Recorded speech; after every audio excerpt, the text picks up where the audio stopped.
cavaleiro montado num cavalo vermelho, tendo ele recebido a autoridade para tirar a paz da terra. Foi-lhe dada uma grande espada. Ele vai percorrer a terra e vai disseminar o seu espírito, de maneira que vai haver um tempo, que nós então não chegamos ainda, em que vai haver muita violência e guerras no mundo inteiro. Mas isto é apenas o princípio das dores. Quando eu falei aqui do anticristo, nesse primeiro momento, é porque depois nós poderemos, quem sabe, marcar um dia, não sei, para a gente falar só sobre o anticristo, só sobre a grande tribulação. Nós verificamos pela escritura que ele vem, ele com toda essa imagem de paz, mas ele será golpeado de morte, ele vai morrer, né, com 3 anos e meio ele morre, e então ele ressuscita. Quando ele ressuscita, aí começa outros 3 anos e meio intensos, chamado a grande tribulação. É aí que a coisa se intensifica.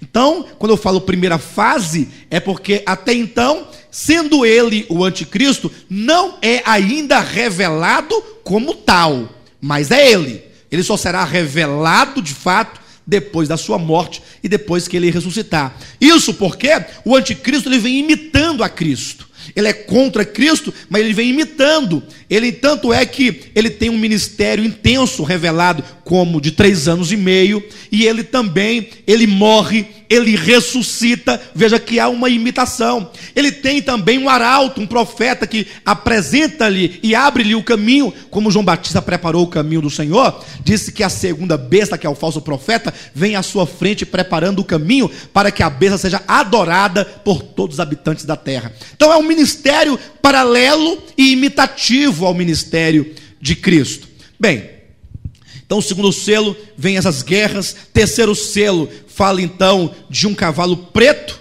e o seu cavaleiro com a balança na mão. E ouvi como voz no meio dos 4 seres viventes dizendo: 1 medida de trigo por 1 denário, 3 medidas de cevada por 1 denário, e não danifiques o azeite e o vinho.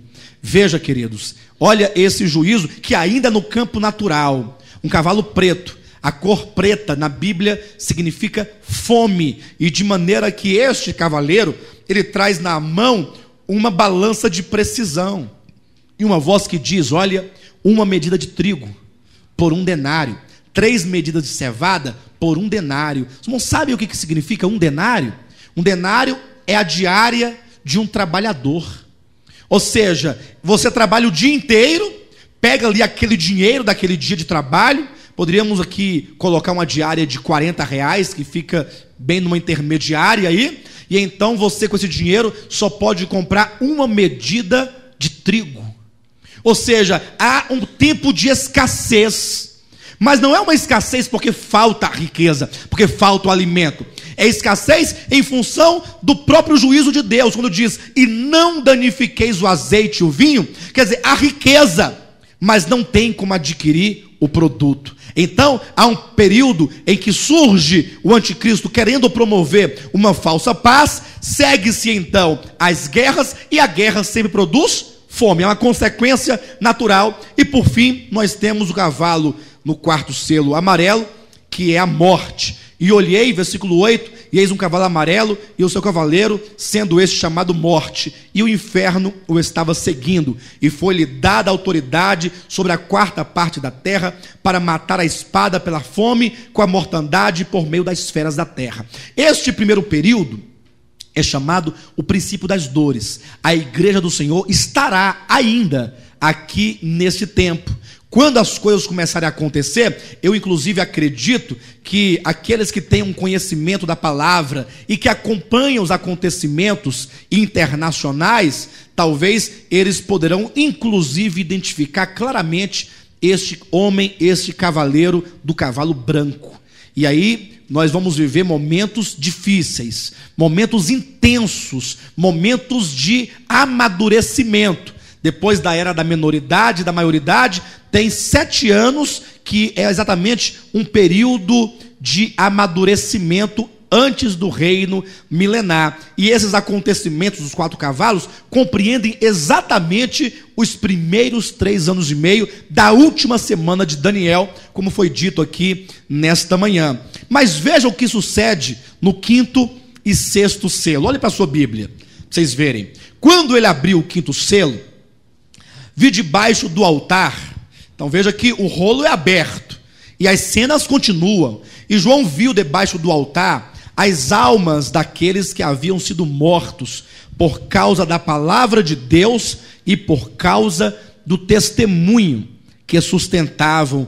Clamaram em grande voz, dizendo: até quando, ó soberano Senhor, santo e verdadeiro, não julgas, nem vingas o nosso sangue dos que habitam sobre a terra? Então a cada um deles foi dada uma vestidura branca, e lhes disseram que repousasse ainda por um pouco, até que também se completasse o número dos conservos e seus irmãos, que iam ser mortos, como igualmente eles foram. Almas debaixo do altar. O altar do Antigo Testamento, o altar de sacrifício, nós sabemos ali que o sangue dos animais eram derramados à base do altar. Aquele altar de sacrifício representa o Monte Calvário, onde Cristo foi crucificado, onde o cordeiro seria imolado. E esse altar então é aqui na terra, porque Deus ele deixa os céus, se faz homem para morrer aqui na terra. Debaixo do altar, portanto, é exatamente debaixo da terra, é no Hades, porque o Hades ele fica debaixo da terra, no centro dessa terra, segundo a revelação da Escritura Sagrada, de maneira que João vê então as almas dos mártires, desde Abel até então aqueles que haviam sido mortos no tempo de João. E esses mártires falavam: Senhor, ó Deus soberano, até quando tu não julgas e não vingas o nosso sangue? Ou seja, até quando, Senhor, tu ainda vai ficar aí assentado no teu trono, deixando de vingar o mundo que nos matou, que derramou o sangue de Cristo, o nosso sangue, que tem profanado o teu nome? E então é dito que a cada um deles foi dada uma vestidura branca, como que de aprovação, e então foi dito que eles deveriam aguardar por mais um tempo, até que se completasse o número daqueles que seriam mortos, como eles também o foram. Ou seja, há um número de Marte a ser completado, né? Paulo, por exemplo, foi um dos mártires. Eu não sei quantos mártires são, eu sei que o número de mártires deve ser completado, e este completar aqui é porque o tempo da grande tribulação, muitos cristãos vão morrer, serão mártires durante o tempo da grande tribulação, de sorte que tão logo este grupo de mártires clamam ao Senhor pedindo vingança, segue-se o sexto selo, que é um selo misterioso, porque alguma coisa extraordinária acontece, e eu quero que você veja comigo. Olha, vi quando o cordeiro abriu o sexto selo, e sobreveio o grande terremoto, o sol se tornou negro como um saco de crina, a lua toda como sangue, as estrelas do céu caíram pela terra como a figueira, quando abalada por vento forte, deixa cair os seus figos verdes, e o céu recolheu-se como um pergaminho quando se enrola. Então todos os montes e ilhas foram movidos do seu lugar. Tão logo abriu-se o sexto selo, diz que a terra entrou em convulsão, e os céus se abalaram, os céus se rasgaram e começaram a abrir e fechar como um pergaminho quando se enrola. O sol se tornou como sangue, o negro como um saco de crina, e a lua como sangue, e houve então chuva de meteoros, encandeceu o céu. Diz a Bíblia, no livro de Isaías, que a terra cambaleará como um bêbado, vai se balançar, razão pela qual as ilhas serão movidas dos seus lugares. Então vai entrar num caos. Quando tudo se abalar, quando os homens perceberem que a sua força, a sua beleza, a sua juventude, o seu dinheiro, tudo o que eles possuem e que eles são, já não tem, mas não podem fazer nada por eles, porque algo espiritual, algo divino, algo sobrenatural invade a privacidade dos homens e começa a intervir diretamente no sistema. Olha qual é o resultado, versículo 15. Os reis da terra, os grandes, os comandantes, os ricos, os poderosos, e todo escravo e todo livre, se esconderam nas cavernas, nos penhascos, e disseram aos montes e aos rochedos: caí sobre nós e escondei-nos da face daquele que se assenta no trono e da ira do Cordeiro. Versículo 17: porque chegou o grande dia da ira deles, e quem é que pode suster-se? Olha como que aqui é mais uma chave. Chegou, isso após o sexto selo, o grande dia da ira de Deus e do Cordeiro, e quem é que pode suster-se? A partir daqui começa a ira de Deus, começa um período intenso de grande tribulação. E verifiquem que, conforme Apocalipse capítulo 3, versículo 10, e eu quero perguntar: quantos querem se livrar desse tempo aqui? Quantos não querem mais estar aqui nesse tempo de derramamento? Você não quer?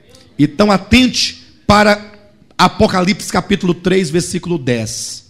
Apocalipse capítulo 3, versículo 10, que nos diz: porque guardastes, ou porque guardaste a palavra da minha perseverança, também eu te guardarei da hora da provação, que há de vir sobre o mundo inteiro, para experimentar os que habitam sobre a terra. Olha para o irmão que está do seu lado e diga assim: porque guardaste a palavra da perseverança do Senhor, o Senhor também te guardará da hora da provação, que há de vir sobre o mundo inteiro. Observe que não é dito que o Senhor nos guardará na hora da provação. Não é na hora, Ele nos guardará da hora. Ou seja, não passaremos por ela, porque ser guardado na hora é estando inserido em grande tribulação, nós seríamos guardados nela. Mas não, aqui é dito que o Senhor nos guardará da hora da provação. O que significa que aqueles que guardaram a palavra de Deus, guardaram a palavra da sua perseverança, e a palavra da perseverança do Senhor é a palavra do reino. Então, estes que guardaram, eles não podem continuar aqui na terra por ocasião do capítulo 7 em diante do Apocalipse. Porque se o último versículo do capítulo 6, do quarto selo, ou melhor, do sexto selo, nos é dito: chegou o grande dia da ira, então aqueles que guardaram a palavra têm que ser tirados daqui. Vocês concordam comigo? É por isso que nós entendemos que aqui no sexto selo, quando o céu entra em convulsão, quando o céu se agita, quando a terra cambaleia como um bêbado, quando as ilhas são movidas do lugar, quando há um céu incandescente, porque os meteoros são lançados e agitados, o sol se escurece, a lua não dá sua claridade, nós entendemos que este evento do capítulo 6, na verdade, é uma guerra que está acontecendo no céu. Quando os mártires no quinto selo clamam: até quando não julgas e não vingas o nosso sangue? E então o Senhor fala: vocês têm que aguardar mais um tempo, porque deve ser completado o número de mártires, segue o arrebatamento destes que guardaram a palavra de Deus, destes de que a Bíblia diz que são os crentes ou os cristãos vencedores. Quando a igreja do Senhor, dos crentes vencedores, for arrebatada aos céus, devemos nos lembrar que essa ida, ela não será tão simples e tão fácil como supostamente muitos pensam.